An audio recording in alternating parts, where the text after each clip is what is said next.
ಓಂ ಶ್ರೀ ಗುರು ಬಸವಲಿಂಗಾಯ ನಮಃ. ಸರ್ವರಿಗೂ ಶರಣು ಶರಣ.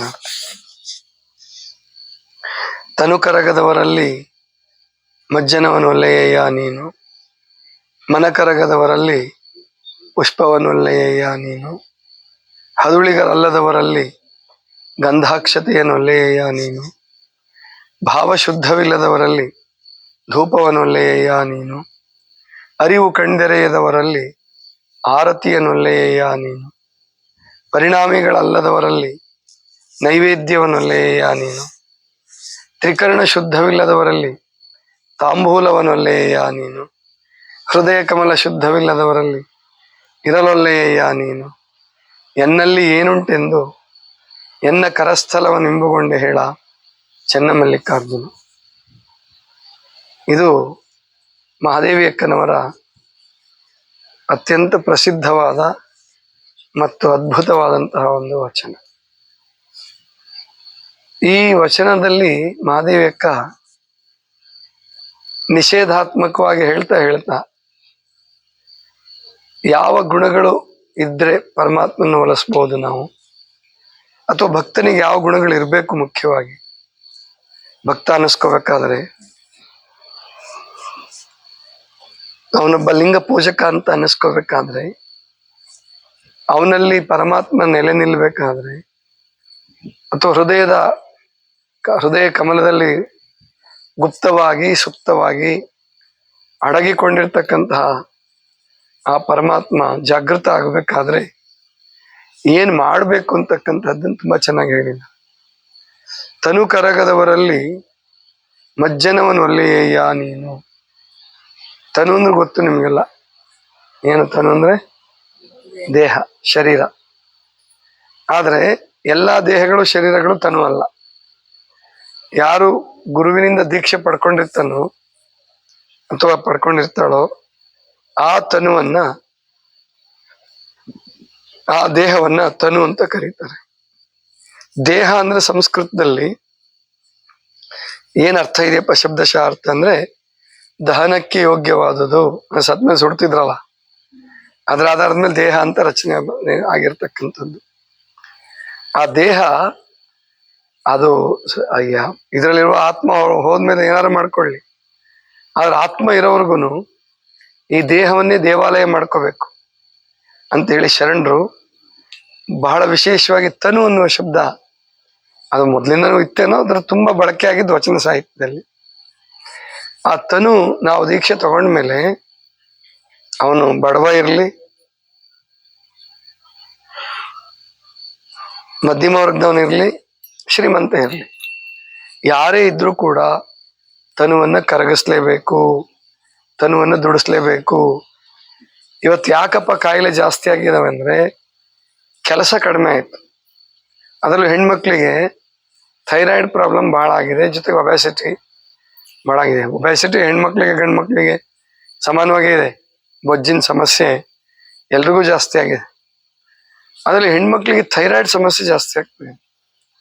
ಕಾರಣ ಏನು ಅಂತಂದ್ರೆ, ಅವರು ಹೆಚ್ಚಾಗಿ ಮನೆ ಒಳಗಡೆ ಇರ್ತಾರೆ, ಅಡಿಗೆ ಮನೆಗೆ ಇರ್ತಾರೆ, ಅಥವಾ ಆಫೀಸ್ ಕೆಲಸ ಮಾಡ್ಬೇಕಾದ್ರೂ ಶ್ರಮ ಜಾಸ್ತಿ ಆಗಲ್ಲ, ಅಥವಾ AC ಒಳಗಡೆ ಇರ್ತಾರೆ.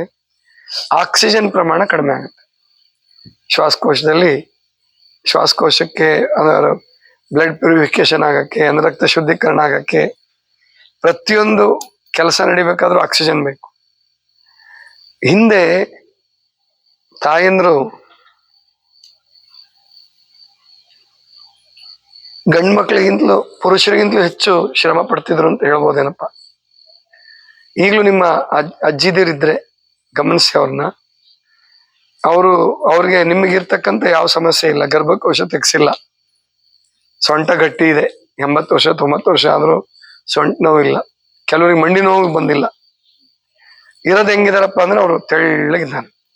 ಮೊದಲು ದಪ್ಪ ಇದ್ರು, ಯೌವನಾವಸ್ಥೆಯಲ್ಲಿ ದಪ್ಪ ಇದ್ರು, ಕೆಲಸ ಮಾಡ್ತಿದ್ರು, 2 ಕೊಡ ನೀರು ಹೊರ್ತಿದ್ರು, ಹೊಲಕ್ಕೆ ಹೋಗ್ತಿದ್ರು, ಹೊರೆಗಟ್ಲೆ ಮೇವು ತರ್ತಿದ್ರು, ಆಮೇಲೆ ಹಿಂಡ್ತಿದ್ರು. ಹಿಂಡೋದ್ರಲ್ಲಿ ಬಹಳ ದೊಡ್ಡ ಎಕ್ಸಸೈಸ್ ಅದು, ಹಿಂಡೋದು ಗೊತ್ತಾಯ್ತಲ್ವಾ, ಒಳ್ಳೆ ಎಕ್ಸಸೈಸ್. ಮತ್ ಕೈ ಬಹಳ ಗಟ್ಟಿ ಇರ್ಬೇಕಾಗ್ತದೆ. ಗಂಡ್ಮಕ್ಳು ಅಷ್ಟೇ ಗಟ್ಟಿ ಇರ್ಬೇಕಾಗತ್ತೆ ಹೆಣ್ಮಕ್ಳ ಕೈ, ಹೊಲದಲ್ಲಿ ಕೆಲಸ ಮಾಡೋರು ಮತ್ತು ಹಿಂಡೋರು. ಅಂದ್ರೆ ಇದರ ಅರ್ಥ ತನು ಎಲ್ಲಿ ಪರಿಶ್ರಮ ಪಡೋದಿಲ್ವೋ, ತನು ಕರಗದವರಲ್ಲಿ.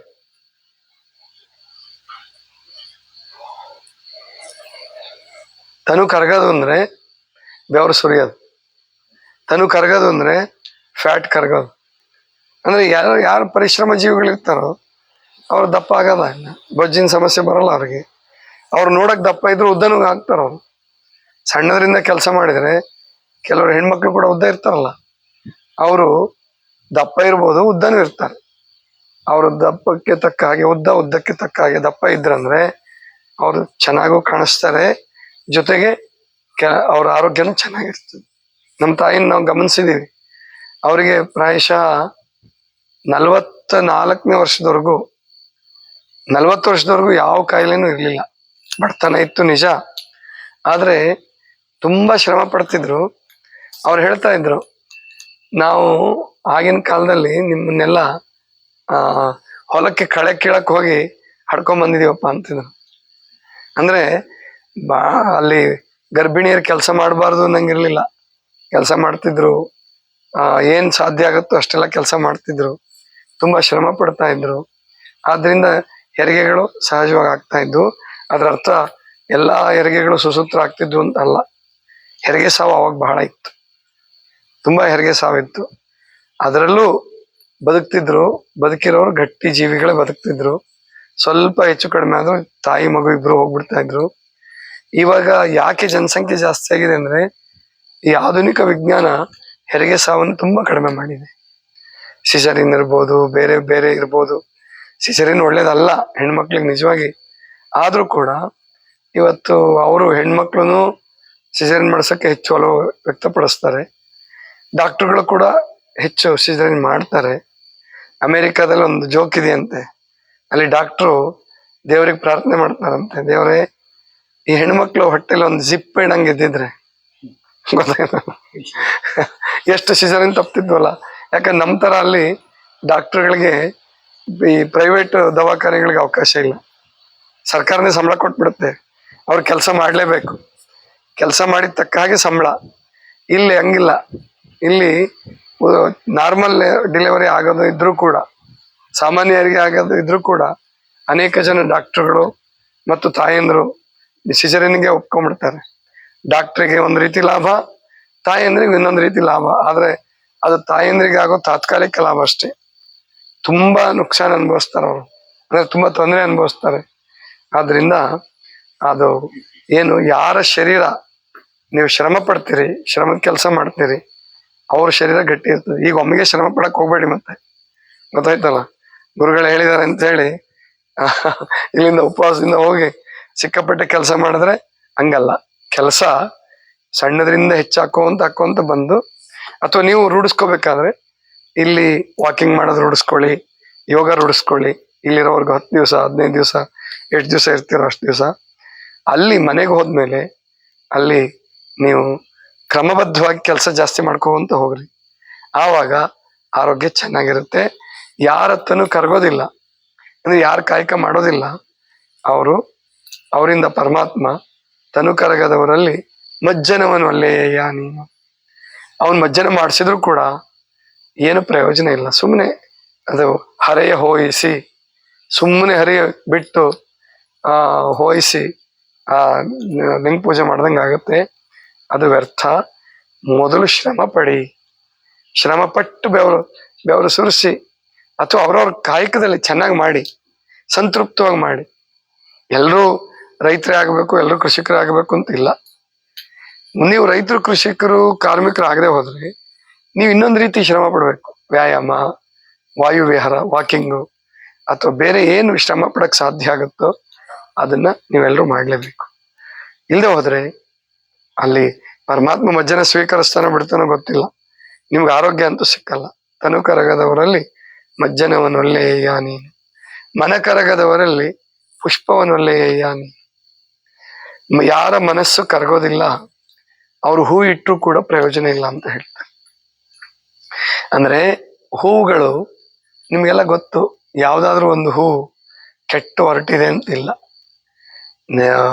ಹಿಮಾಲಯದ ಭಾಗದಲ್ಲಿ ಒಂದು ಹೂ ಬರುತ್ತೆ, ಅದ್ರ ಹೆಸರು ಮರೆತುಬಿಟ್ಟೆ ನಾನು. ಆ ತುಂಬಾ ದೊಡ್ಡದಿರುತ್ತೆ ಅದು, 1 kg ಬರ್ತದೆ ಒಂದೊಂದು ಹೂವೇನೆ. ಆ ಹೂ ಬಿಟ್ರೆ ಪ್ರಾಯಶಃ ಅದೊಂದು ಸ್ವಲ್ಪ ಹೊರಟಿರ್ಬೋದೇನೋ, ಅಷ್ಟು ದೊಡ್ಡದಾಗ್ಬೇಕಾದ್ರೆ. ಆ ಹೂನು ನಾನು ಮುಟ್ಟು ನೋಡಿಲ್ಲ. ಅಷ್ಟು ಬಿಟ್ರೆ ಸಾಮಾನ್ಯವಾಗಿ ಎಲ್ಲಾ ಹೂಗಳು ಕೋಮಲ, ಸುವಾಸನೆ. ಎಲ್ಲೋ ಕೆಲವು ಹೂಗಳಿಗೆ ಸುವಾಸನೆ ಕಡಿಮೆ ಇರುತ್ತೆ ಅಥವಾ ಸುವಾಸನೆ ಇರೋದಿಲ್ಲ. ಅಷ್ಟು ಬಿಟ್ರೆ ಹೆಚ್ಚು ಹೂಗಳು ಸುವಾಸನೆ ಇದ್ದೇ ಇರ್ತದೆ, ಜೊತೆಗೆ ಮೃದುವಾಗಿರ್ತವೆ. ಅಲ್ಪಾಯುಷಿಗಳು ಹೂಗಳು, ಅಲ್ಪಾಯುಷಿಗಳು. ಬೆಳಿಗ್ಗೆ ಅರಳುತ್ತವೆ, ಸಾಯಂಕಾಲ ಬಾಡ್ಬಿಡ್ತವೆ. ಆ ಹೂಗಳು ಎಷ್ಟು ಕೋಮಲವೋ, ಎಷ್ಟು ಸುವಾಸನೆಯುಳ್ಳಂತಹವೋ, ಹಾಗೆ ನಮ್ಮ ಮನಸ್ಸು ಕೂಡ ಮೃದುವಾಗಬೇಕು. ದೇಹ ಗಟ್ಟಿಯಾಗಬೇಕು, ಮನಸ್ಸು ಮೃದುವಾಗಬೇಕು. ಮನಸ್ಸು ಮೃದು ಆದ್ರೆ ನಮಗೂ ಒಳ್ಳೇದು, ನಮ್ಮ ಜೊತೆ ಇರ್ತಕ್ಕಂಥವ್ರಿಗೆ ಒಳ್ಳೇದು, ಎಲ್ಲರಿಗೂ ಒಳ್ಳೇದು. ಅಂದ್ರೆ ಬುದ್ಧ ಹೇಳ್ತಾನೆ, ಬುದ್ಧನ ಮಾತಲ್ಲೂ ಕೂಡ ಬರುತ್ತೆ. ಏನು ಅಂದ್ರೆ, ಈ ಮಲ್ಲಿಗೆ, ಗುಲಾಬಿ, ತಾವರೆ ಇಂಥ ಕೆಲವು ಪುಷ್ಪಗಳು ತುಂಬಾ ಸುವಾಸನೆ, ಸದ್ಗುಣಗಳು ಅದಕ್ಕಿಂತಲೂ ಸುವಾಸನೆ ಅಂತ ಹೇಳ್ತಾನೆ.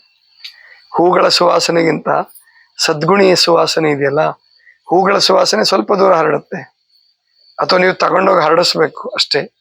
ಆದ್ರೆ ಮನುಷ್ಯ ಒಬ್ಬ ಸದ್ಗುಣಿ ಆದ್ರೆ ಅವನನ್ನ ಎಷ್ಟೋ ಜನ ಗುರುತಿಸ್ತಾರೆ, ಹುಡ್ಕೊಂಡು ಬರ್ತಾರೆ. ಆಮೇಲೆ ಅವನು ಎಲ್ಲರಿಗೂ ಆನಂದ ಕೊಡ್ಬೋದು. ನಿಮ್ಮ ಮನೆಯಲ್ಲಿ ನೀವು ಸದ್ಗುಣಿಗಳಾದ್ರೆ ನಿಮ್ಮ ಮನೆಯವರೆಲ್ಲ ಪ್ರೀತಿಸ್ತಾರೆ. ಆದ್ರಿಂದ ಸದ್ಗುಣ ಅಂದ್ರೆ ಮನೆಯಲ್ಲಿ ವಿಧಿ ಇಲ್ಲ ಅಂತ ಪ್ರೀತಿಸೋದು ಬೇರೆ. ಅಣ್ಣ ತಮ್ಮ, ಅಕ್ಕ ತಂಗಿ, ಗಂಡ ಹೆಂಡತಿ ಅವರು, ಅಥವಾ ಗುರು ಶಿಷ್ಯರು, ಸ್ನೇಹಿತರು, ವಿಧಿ ಇಲ್ಲ ಅಂತ ಜೊತೆಗಿರೋದು ಬೇರೆ. ಆದ್ರೆ ಪ್ರೀತಿಪೂರ್ವಕವಾಗಿರೋದು ಬೇರೆ. ಪ್ರೀತಿಪೂರ್ವಕವಾಗಿರೋದು ಯಾವಾಗ ಬರುತ್ತಪ್ಪ ಅಂದ್ರೆ ಸದ್ಗುಣಗಳಿದ್ರೆ ಮಾತ್ರ. ಆದ್ರಿಂದ ಯಾರ ಮನಸ್ಸನ್ನ ಕರಗೋದಿಲ್ವೋ ಅವರಿಂದ ಪರಮಾತ್ಮ ಪುಷ್ಪವನ್ನ ಸ್ವೀಕರಿಸೋದಿಲ್ಲ. ಅದಕ್ಕೆ ಮಹಾದೇವಕ್ಕೆ ಇನ್ನೊಂದು ವಚನದಾಗ ಹೇಳ್ತಾರೆ, ಸಜ್ಜನಳಾಗಿ ಮಜ್ಜನ ಕೆರೆವೆ, ಶಾಂತಳಾಗಿ ಪೂಜೆ ಮಾಡುವೆ, ಸಮರತೆಯಿಂದ ನಿಮ್ಮನೆ ಹಾಡುವೆ. ಅಂದ್ರೆ ಸಜ್ಜನಿಕೆ, ಸದ್ಗುಣಗಳು ಅದ್ ಬೇಕೇ ಬೇಕು, ಭಕ್ತನಿಗಾಗ್ಲಿ ಶರಣನಿಗಾಗ್ಲಿ. ಕೆಲವ್ರು ಏನ್ ಮಾಡ್ತಾರೆ ಅಂದ್ರೆ, ಈ ಆಧ್ಯಾತ್ಮ ಜೀವಿಗಳಲ್ಲೂ ಕೆಲವ್ರು ಇದ್ದಾರೆ, ಅವರು ಬಹಳ ದಿವಸ ಸಾಧನೆ ಮಾಡಿ ಹೊರಟಾಗೋದು. ನಾವೆಲ್ಲ ಸಾಕ್ಷಾತ್ಕಾರ ಮಾಡ್ಕೊಂಡ್ಬಿಟ್ಟಿದೀವಿ, ಹೆಂಗ್ ಬೇಕಾದ್ರೂ ಇರ್ಬೋದು. ನಾವು ಶರಣರು ತೋರಿಸಿದ ಮಾರ್ಗದಲ್ಲಿ ನಾವು ಅದಕ್ಕೆ ಅವಕಾಶ ಕೊಡಲ್ಲ. ಶರಣರು ನೀವೆಂಥ ಸ್ಥಿತಿಗೆ ಹೋದ್ರು ಕೂಡ ಬರ್ತಾ ಇನ್ನೂ ಸದ್ಗುಣಗಳು ಜಾಸ್ತಿ ಆಗಬೇಕು, ಶಾಂತಿ ಸಮಾಧಾನ ಜಾಸ್ತಿ ಆಗ್ಬೇಕೆ ಹೊರತು ನಾ ಸಾಧನೆ ಮಾಡಿ ಸಾಕ್ಷಾತ್ಕಾರ ಮಾಡ್ಕೊಂಡ್ಬಿಟ್ಟಿದೀನಿ, ಹೆಂಗ್ ಬೇಕಾದ್ರೂ ಬದುಕ್ತೀನಿ ಅನ್ನಕ್ಕೆ ಬರೋದಿಲ್ಲ. ಶರಣರು ಒಪ್ಪಲ್ಲ ಅದನ್ನ. ಮುಂದೆ ಹೇಳ್ತಾರೆ, ಹದುಳಿಗರಲ್ಲದವರಲ್ಲಿ ಗಂಧಾಕ್ಷತೆಯನ್ನು ಒಳ್ಳೆಯ ನೀ. ಹದುಳಿಗ ಭಾವ ಅಂದ್ರೆ ಕಲ್ಯಾಣ ಭಾವ, ಎಲ್ಲರನ್ನೂ ಸಮಾನವಾಗಿ ಕಾಣತಕ್ಕಂಥದ್ದು, ಎಲ್ಲರ ಹಿತವನ್ನು ಬಯಸ್ತಕ್ಕಂಥದ್ದು, ಕ್ಷೇಮವನ್ನು ಬಯಸ್ತಕ್ಕಂಥದ್ದು, ಅದೇ ಹದುಳಿಗ ಭಾವ. ಏನು ಬಂದಿರಿ ಹದುಳವಿದ್ದಿರೆ ಎಂದರೆ ನಿಮ್ಮ ಮೈಸಿರಿ ಹಾರಿ ಹೋಗುವುದೇ. ಬಸವಣ್ಣವ್ರು ಕೇಳ್ತಾರಲ್ಲ, ಹದುಳ ಅಂದ್ರೆ ಚೆನ್ನಾಗಿದ್ದೀರಾ, ಹದುಳಿಗ ಭಾವ ಅಂದ್ರೆ ಕಲ್ಯಾಣ ಭಾವ, ಶುಭ, ಎಲ್ಲರಿಗೂ ಶ್ರೇಯಸ್ಸನ್ನು ಬಯಸ್ತಕ್ಕಂಥದ್ದು. ಹದುಳಿಗರಲ್ಲದವರಲ್ಲಿ ಗಂಧಾಕ್ಷತೆಯನ್ನು ಒಳ್ಳೆಯ. ಗಂಧಾಕ್ಷತೆಯನ್ನ ಪರಮಾತ್ಮ ಸ್ವೀಕರಿಸೋದಿಲ್ಲ. ಯಾರು ಕಲ್ಯಾಣವನ್ನು ಬಯಸಲ್ವೋ, ಇನ್ನೊಬ್ಬರ ಕಲ್ಯಾಣವನ್ನು ಬಯಸಲ್ವೋ, ಅವರು ಹೊಟ್ಟೆ ಕಿಚ್ಚನ್ನ ಮಾಡ್ತಾರೋ, ಹೊಟ್ಟೆ ಉರಿಯನ್ನು ಮಾಡ್ತಾರೋ, ಅವರಿಂದ ಪರಮಾತ್ಮ ಅವ್ರ ಅಕ್ಷತೆ ಗಂಧ ಇಟ್ಟರು ಪ್ರಯೋಜನ ಇಲ್ಲ. ಗಂಧಾಕ್ಷತೆಯನ್ನು ಒಳ್ಳೆಯ ನೀನು, ಹದುಳಿಗರಲ್ಲದವರಲ್ಲಿ ಗಂಧಾಕ್ಷತೆಯನ್ನು ಒಳ್ಳೆಯ ನೀನು. ಮುಂದೆ ಹೇಳ್ತಾರೆ, ಭಾವಶುದ್ಧವಿಲ್ಲದವರಲ್ಲಿ ಧೂಪವನ್ನು ಒಳ್ಳೆಯ ನೀನು. ಧೂಪ ಅಂದ್ರೆ ಪರಿಮಳ, ಶುದ್ಧ ಪರಿಮಳ. ಧೂಪ ಅಂದ್ರೆ ನೀವು ಲೋಬಾನ ಹಾಕ್ಬೋದು, ಸಾಂಬ್ರಾಣಿ ಅಂತಾರೆ ಮೈಸೂರು ಕಡೆ ಎಲ್ಲ, ಸಾಂಬ್ರಾಣಿ ಹಚ್ಬೋದು. ಆಮೇಲೆ ಊದುಗಡ್ಡಿ ಹಚ್ತಿರಲ್ಲ, ಅದು ಕೂಡ ಧೂಪದ ಸಂಕೇತನೇ. ಈ ಪರಿಮಳದ ಸಂಕೇತ ಏನಪ್ಪಾ ಅಂತಂದ್ರೆ ಅದು ಭಾವಶುದ್ಧಿಯ ಸಂಕೇತ. ಭಾವಶುದ್ಧಿಯನ್ನು ಆಗೋದಂದ್ರೇನು? ಮನಶುದ್ಧಿ ಬೇರೆ, ಭಾವಶುದ್ಧಿ ಬೇರೆ. ಮನಶುದ್ಧಿ ಅಂದ್ರೆ ಜಾಗೃತ ಅವಸ್ಥೆಯಲ್ಲಿ ಒಳ್ಳೇದನ್ನ ಮಾಡೋದು, ಒಳ್ಳೇದನ್ನ ಬಯಸೋದು, ಒಳ್ಳೇದನ್ನ ಮಾತಾಡೋದು, ಒಳ್ಳೇದನ್ನ ಇಷ್ಟಪಡೋದು, ಒಳ್ಳೆಯವ್ರ ಸಹವಾಸ ಮಾಡೋದು, ಇದೆಲ್ಲ ಮನಸ್ಸಿನಿಂದ ಆಗ್ತಕ್ಕಂಥದ್ದು. ಮಲ್ಕೊಂಡಾಗ ಕನಸು ಕಾಣ್ತೀವಲ್ಲ, ಅದರಲ್ಲೂ ಕೂಡ ಇನ್ನೊಬ್ರಿಗೆ ನಾವು ಕೇಳಿ ಬಯಸದೆ ಹೋದ್ರೆ, ಕೆಟ್ಟ ಕನಸುಗಳು ಬೀಳದೆ ಹೋದ್ರೆ, ದುಸ್ವಪ್ನಗಳು ಬೀಳದೆ ಹೋದ್ರೆ ಭಾವಶುದ್ಧಿಗೆ ಸಮೀಪ ಇದ್ದೀರಾ, ಭಾವಶುದ್ಧಿ ಆಗ್ತಾ ಇದೆ. ಆ ಭಾವಶುದ್ಧಿ ಆದವರ ಸಂಕೇತ ಧೂಪವನ್ನು ಅರ್ಪಣೆ ಮಾಡೋದು. ಯಾರ ಭಾವಶುದ್ಧಿ ಇರೋದಿಲ್ವೋ ಅವ್ರು ಧೂಪ ಕೊಟ್ಟು ಪ್ರಯೋಜನ ಇಲ್ಲ. ಅಂದ್ರೆ ಅದರ ಅರ್ಥ ಕೊಡಬೇಡಿ ಅಂತಲ್ಲ, ಕೊಡಿ. ಮಾದಿವ್ಯಕ್ಕ ಹೇಳೋದು ಅದನ್ನ ಮಾಡ್ತಾ ಮಾಡ್ತಾ ಧೂಪವನ್ನು ಅರ್ಪಿಸ್ತಾ ಭಾವಶುದ್ಧಿಯ ಕಡೆಗೆ ಗಮನ ಕೊಡಿ. ಅರಿವು ಕಣ್ದೆರೆಯದವರಲ್ಲಿ ಆರತಿಯನ್ನೊಲ್ಲೆಯ ನೀನು. ಯಾರ ಅರಿವು ಕಣ್ದೆರೆಯೋದಿಲ್ಲ, ಕಣ್ದೆರೆಯೋದಂದ್ರೆ ಅರಿವು ಜಾಗೃತಿ ಆಗ.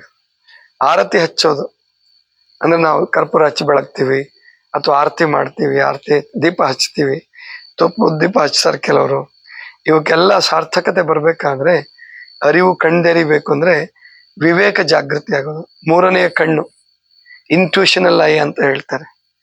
ಟ್ಯೂಷನ್ ಅಂದ್ರೆ ಹೊರಗಿಂದು, ಇಂಟ್ಯೂಷನ್ ಅಂದ್ರೆ ಒಳಗಿಂದು ಯೋಜನೆಗಳು. ಈಗ ಒಬ್ಬ ಎಂಜಿನಿಯರ್ ಅಥವಾ ಒಬ್ಬ ಆರ್ಕಿಟೆಕ್ಟ್, ಅವನು ಒಂದು ಪ್ಲಾನ್ ಮಾಡ್ತಾನೆ, ದೊಡ್ಡ ಬಿಲ್ಡಿಂಗ್, ಅದನ್ನ ಅವನು ಪ್ಲಾನ್ ಮಾಡ್ತಾನೆ, ಅದು ಒಳಗಡೆಯಿಂದ ಬಂದಂಥದ್ದು.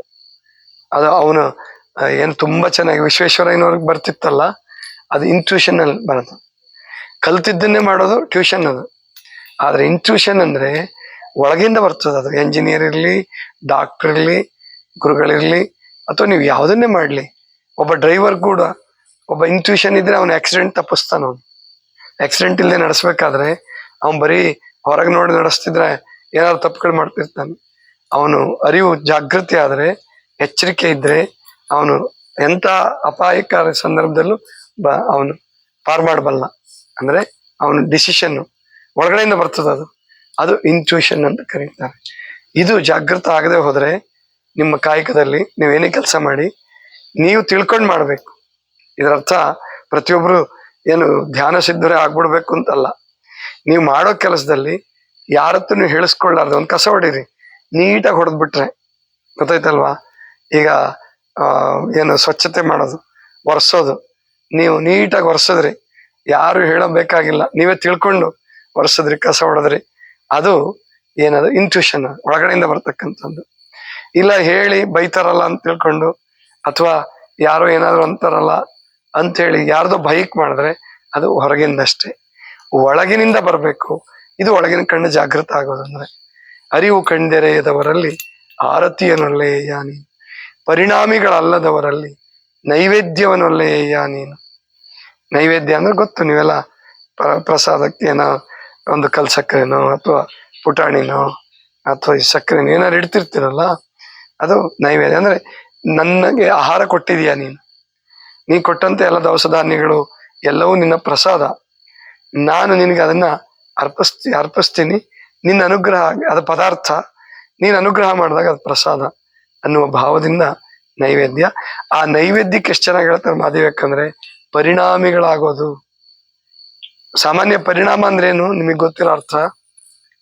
ಒಳ್ಳೆಯ ಪರಿಣಾಮ, ಕೆಟ್ಟ ಪರಿಣಾಮ ಅಂತ ಬಳಸ್ತಿರ್ತಾರಲ್ಲ, ಈ ಎಫೆಕ್ಟ್ ಅಂತ ಬಳಸ್ತಿರಲ್ಲಿ.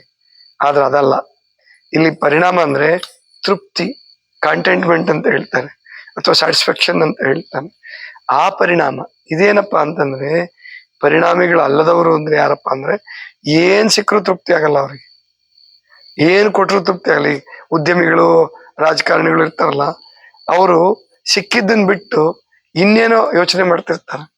ಈಗ ಒಬ್ಬ ಶಾಸಕ ಆಗಿ 5 ವರ್ಷ ಚೆನ್ನಾಗಿ ಆಡಳಿತ ನಡೆಸ್ಬಿಟ್ಟು ಎಲ್ರಿಗೂ ಒಳ್ಳೇದ್ ಮಾಡೋಣ ಅನ್ನಲ್ಲ. ಶಾಸಕ ಆದವನು ಯಾವ್ದಾದ್ರು ಮಂಡಳಿ ಅಧ್ಯಕ್ಷ ಆಗ್ಬೇಕು ಅಂತ ಒದ್ದಾಡ್ತಿರ್ತಾನೆ, ಅಥವಾ ಮಂತ್ರಿ ಆಗ್ಬೇಕು ಅಂತ ಒದ್ದಾಡ್ತಿರ್ತಾನೆ. ಏನಾದ್ರೂ ಮಾಡ್ಬೇಕು, ಇನ್ನೂ ಹೆಚ್ಚು ಗಳಿಸ್ಬೇಕು, ಇದೇ ಅತೃಪ್ತಿ. ಇವ್ರಿಗೆ ಏನ್ ಪರಮಾತ್ಮನಿಗೆ ಕೊಟ್ಟರು ಅದು ಪ್ರಸಾದ ಆಗಲ್ಲ. ಅವ್ರ ಜೀವನನೇ ಅತೃಪ್ತವಾಗಿದ್ದಾಗ ಎಲ್ಲಿ ಪ್ರಸಾದ ಭಾವ ಬರ್ತದೆ ಅಂತ ಅವರು ನೈವೇದ್ಯ ಇಟ್ಟರು ಪ್ರಯೋಜನ ಆಗಲ್ಲ. ಗೊತ್ತಾಯ್ತಲ್ವಾ? ತೃಪ್ತಿಯಿಂದ ಏನ್ ಪರಮಾತ್ಮನ ಪ್ರಸಾದವಾಗಿ ಬಂದಿದೆಯೋ, ಅದಕ್ಕೆ ಅನ್ಯಾಯ ಮಾಡಿ ಆದ್ರೆ ಆತರ ಇರ್ತದೆ. ಸಹಜವಾಗಿ ಯೋಗ್ಯತೆಯಿಂದ ನಮ್ಗೇನ್ ಪ್ರಾಪ್ತಿ ಆಗ್ತದೋ ಬರ್ತದೋ, ಅದು ಪರಮಾತ್ಮನ ಇಚ್ಛೆಯಿಂದ ಬಂದದ್ದು ಇದೆಯಲ್ಲ, ಅದು ನಮಗೆ ತೃಪ್ತಿ ಕೊಡ್ತದೆ. ಆವಾಗ ನಾವು ನೈವೇದ್ಯ ಮಾಡಿದ್ದು ಪರಮಾತ್ಮಗೆ ಅರ್ಪಣೆ. ನೀವು ಪರಮಾತ್ಮನ ಕೃಪೆ ಪಡೆದಿದ್ದೀರ ಅನ್ನೋದಕ್ಕೆ ಸಾಕ್ಷಿ ಏನಪ್ಪಾ ಅಂದ್ರೆ ನಿಮ್ಮಲ್ಲಿ ಆರೋಗ್ಯ, ತೃಪ್ತಿ, ಸಂತೋಷ ಇದೇ ಪರಮಾತ್ಮನ ಪ್ರಾಪ್ತಿಯ ಸಂಕೇತ ಅಥವಾ ಪರಮಾತ್ಮ ಅನುಗ್ರಹದ ಸಂಕೇತ. ಆಮೇಲೆ ತ್ರಿಕರಣ ಶುದ್ಧವಿಲ್ಲದವರಲ್ಲಿ ತಾಂಬೂಲವನ್ನೊಲ್ಲೆಯ ನೀನು. ಈಗಲೂ ಕೆಲವು ಗುಡುಗಳಲ್ಲಿ ತಾಂಬೂಲ ಇಡ್ತಾರೆ, ಎಲ್ಲ ಆದ್ಮೇಲೆ ದೇವ್ರ ನೈವೇದ್ಯಕ್ಕೂ ತಾಂಬೂಲ ಇಡ್ತಾರೆ. ಅಂದ್ರೆ ಅದು ಪರಮಾತ್ಮನಿಗೆ ಅರ್ಪಿತ, ಅದನ್ನ ಹಾಕೊಂತಾರೆ. ಇಲ್ಲಿ ಈಗ ನಮ್ಮೆಲ್ಲ ಇಷ್ಟಲಿಂಗ ಪೂಜೆಗೆ ನಾವು ತಾಂಬೂಲ ಏನು ಇಡಲ್ಲ. ಆದ್ರೆ ಅದರ ಸಂಕೇತ ಏನಪ್ಪಾ ಅಂದ್ರೆ 3 ಇದೆಯಲ್ಲ, ಎಲೆ, ಅಡಿಕೆ, ಸುಣ್ಣ. ಅದು ಬೇರೆ ಕಡೆ ಎಲ್ಲ ಹೇಳುವಾಗ ಸತ್ವ, ರಜ, ತಮ ಇದರ ಈ ಗುಣಗಳನ್ನ ಮೀರಿ ಅದು ಶಾಂತವಾದ ಗುಣದಲ್ಲಿ ಇರ್ತೀನಿ ಎನ್ನುವ ಸಂಕೇತವನ್ನು ಕೊಡ್ತಾರೆ. ಇಲ್ಲಿ ಮಹಾದೇವಿಯಕ್ಕ ತನು ಮನ ಕಾಯ ವಾಚ ಮನಸ, ವಾಚನ ಏನು ತನು ಮನ ಮಾತು ಇವುಗಳ ಶುದ್ಧೀಕರಣದ ಸಂಕೇತ ಕಾಯ ವಾಚ ಮನಸ.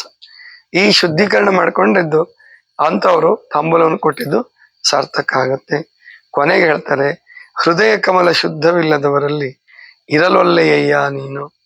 ಯಾರ ಹೃದಯ ಕಮಲ ಶುದ್ಧ ಇರಲ್ವೋ, ಅಲ್ಲಿ ಇರೋದಿಲ್ಲ ಅಂದ್ರೆ ಪರಮಾತ್ಮ ಹೊರಗೊರಟೋಗಿರ್ತಾನೆ ಅಂತ ಅಲ್ಲ. ಪರಮಾತ್ಮ ಎಲ್ಲೂ ಹೊರಗೋಗಲ್ಲ, ಅದು ಮಹಾದೇವಕ್ಕನಿಗೂ ಗೊತ್ತಿತ್ತು.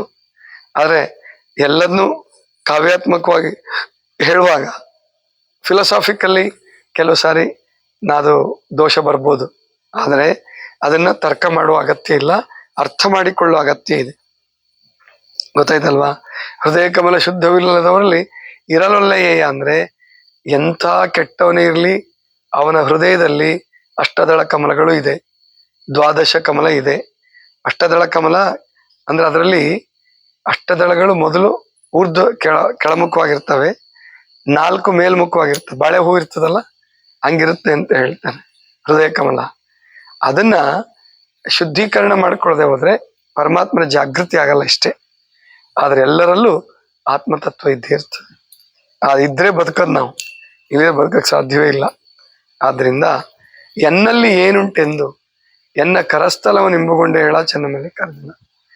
ಇವೆಲ್ಲ ನನಗಿದಾವೇನಪ್ಪ, ಆದ್ರೂ ನೀನ್ ಕರಸ್ಥಲಕ್ಕೆ ಬಂದಿದೆಯಲ್ಲ, ನನ್ನಲ್ಲಿ ಏನಿದೆ ಅಂತ ಬಂದಿದೀಯಾ ಅಂದ್ರೆ ಆತ್ಮವಿಮರ್ಶೆ ಮಾಡ್ಕೊಳ್ತಾರೆ ಮಹಾದೇವಕ್ಕ.